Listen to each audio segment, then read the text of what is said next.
without further ado, we are going to be bringing on the lovely Eden Carpenter to just illuminate in all the ways our nervous system can be better taken care of with fusing human design. Yes, you heard that right. That is an actual thing. So here she comes, the lovely Eden. Hello. Yay! How are you? I am jazzed.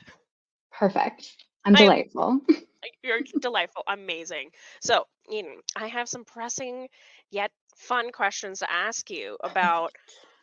Okay, let's start with what is the method of magic? Because people might be like, what is she like, using a Harry Potter wand and doing some stuff? Like what is it? Basically, yeah, it feels like magic. It really Hmm. does. I have a background in nursing, and then I'm kind of obsessed with the nervous system, polyvagal theory, rapid resolution therapy.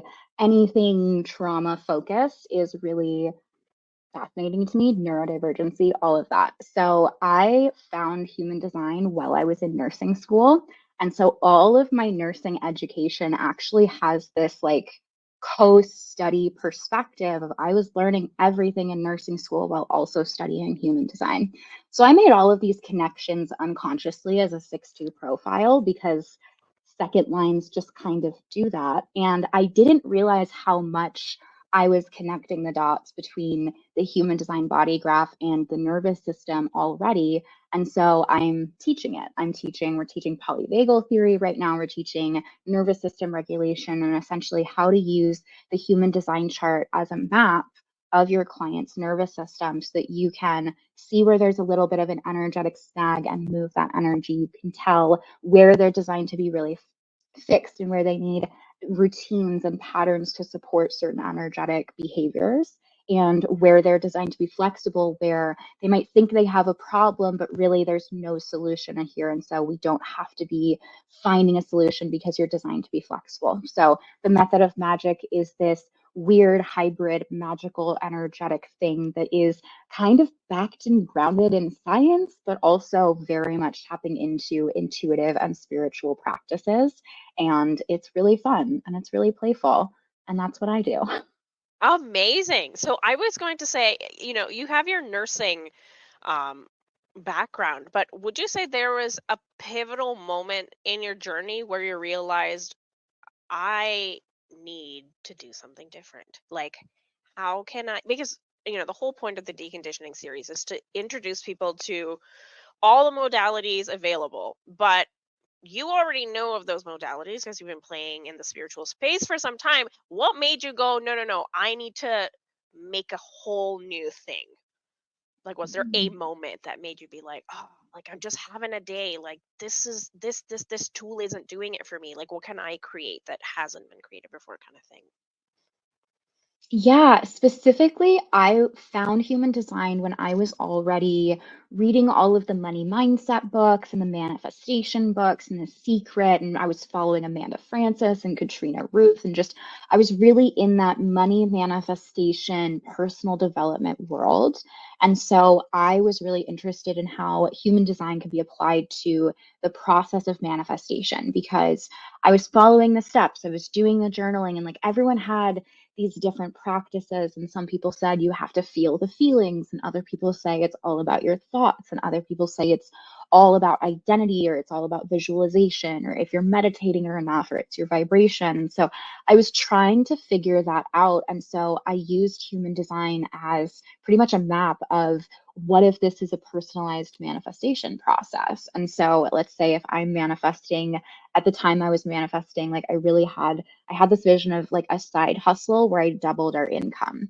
And it was just a fun thing. Originally, I thought it would be like fitness related or like planners, organization, mindset for college students or something along those lines.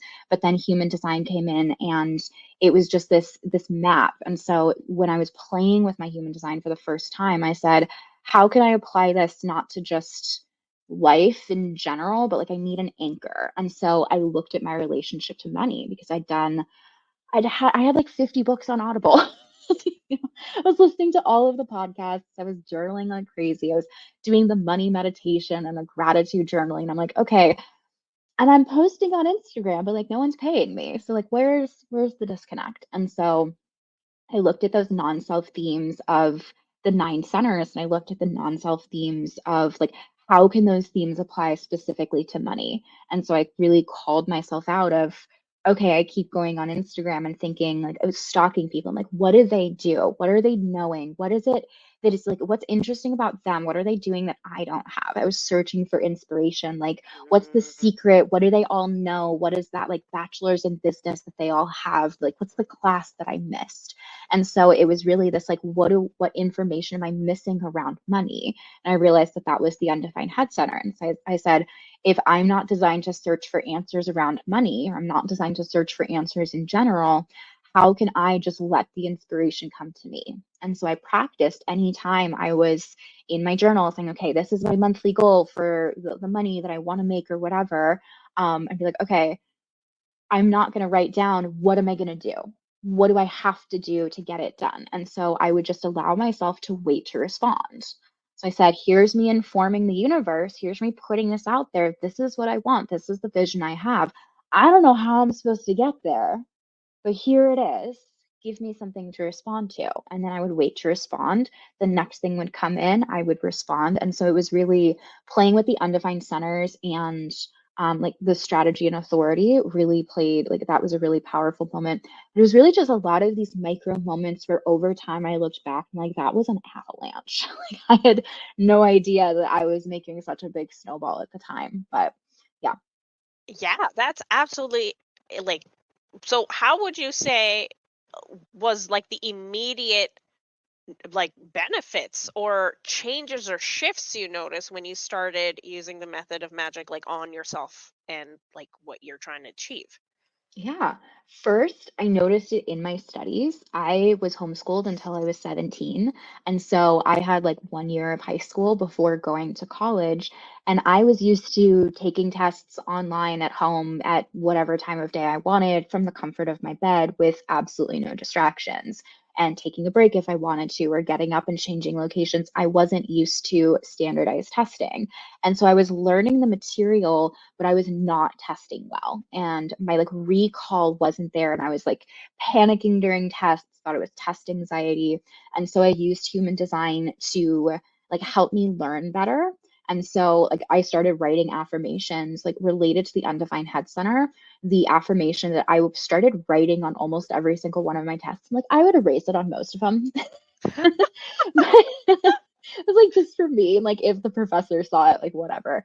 But I would write, I have been exposed to everything I need to know in order to do well on this test. Because with that undefined head center, like if it's, yeah, I just need to be exposed to it. I don't have to search for answers. So it showed up in my schooling. I started testing better. I started getting really good grades. I started running study groups and teaching in the anatomy lab. And I got into like every single nursing school I applied to. It helped in my relationship. I was like barely married at the time. I I mean, was it's barely either you're married. married or you're not. Do you mean it was after you're a newlywed? Is that what Yes, you we meant? were newlywed. We Okay, were, newlywed. yeah, just like in the beginning stages of our marriage. Like We've been really together for fresh. 10 years now. Yeah. And so I look back, we were like baby married. That's a better term than barely married. But yeah, we were Barely baby married. I was married. like, are you guys engaged? Is that what you meant? Definitely the wrong word for that like that sentence. It's But all yeah, good. we It were, gave us a yeah. laugh. It's all, all good. It did. It did. Yeah. But we were new to being on our own, and we had moved from being around family to he was in the military. We were establishing careers. So human design really helped me figure out our relationship and how to communicate with him as someone with a defined head and ajna, but an undefined throat center. And so he's a sacral authority. I'm an emotional authority. We process things very differently. And so that helped me understand our differences, but also how to adapt and how to communicate. So it showed up those places. And then I started getting the urges of like, just to learn it better, I wanted to look at other people's charts. And so that was one of the first things where I put out on my little Instagram page, like, hey, DM me your birthday and your email address. And I promise I won't steal your identity. I'll do a human design chart reading for free. It's gonna be great. I'm a stranger on the internet. This isn't sketchy. And 160 people fell for it and got these free chart readings. I was gonna say that's an avalanche of chart readings. How long were these chart readings? Like an Like hour, 20 30 to 30 minutes? minutes. Okay. But I was pre-recording them, so that Oh, was really my perfect. like I needed a puzzle to figure out with my 1762. It's like I need something to take apart and put together. So Right. I was like researching, putting together the information. It was like I would try and test myself of can I make slides with just what I remember first, and can I fill out the slides of what is their type, what's their strategy, what's their authority, what are these centers, and then if I didn't remember them, I would go to the book and I would like rearrange it however I Mhm. needed to. But that's Mhm. really how I started to like practice and study, was interpreting the information for other people. Mhm. And people started responding of like, that's incredible. Like, please, can I pay you to continue to read my chart, to offer me coaching? Can we work together? Like, this makes sense, please. Yes. Mhm. And so it was very much the universe gave me something else to respond to. And so I responded to that. I started offering like different paid readings. I offered just like different coaching things for a while. And then people started asking for like a course on, I want to learn this, but Mhm. in your language, in the way that you describe it. It was Mm. very early on, even in like my first year of teaching this and sharing this information. People were like, I want to learn it from you. So, Mhm. yeah, I was just responding to one thing after another. Nice. That is like the perfect like responding snowball that I've ever witnessed in a story. It's absolutely fabulous. So, what I was going to ask you next is you talked about like your journey. Now, I want to hear, I guess, the most memorable like client or someone who is not you that you introduced Method of Magic to, and like the, I guess, the before and after that you noticed. You don't have to like give away names or anything. Just keep it fake. I'm pretty sure she would be fine with me saying her name. Like, oh, yeah, Ooh. yeah, she's fine with it. Holly Marie. Holly Marie runs the No. Manifestor community. We were in a mastermind together. She was not interested in human design. This was pre-human design. This is She was Wild Town. there Oh my gosh. Okay. during the like we did a live mastermind event and Lauren of Love was running it. This Right. was early 2019 Mhm. and I got to teach. Lauren was like, do you want to teach human design to the group? And I was like, yes, I want to teach it live, like absolutely. So I got to teach it live for the first time and everyone was like, you need to do a certification. Like it was, we had such an in-depth conversation that they said, let's skip our next segment and just keep going here and let's start the next day with like continuing this conversation. Yeah, she was a part of that mastermind, and then she was in the first round of SSCC, my certification.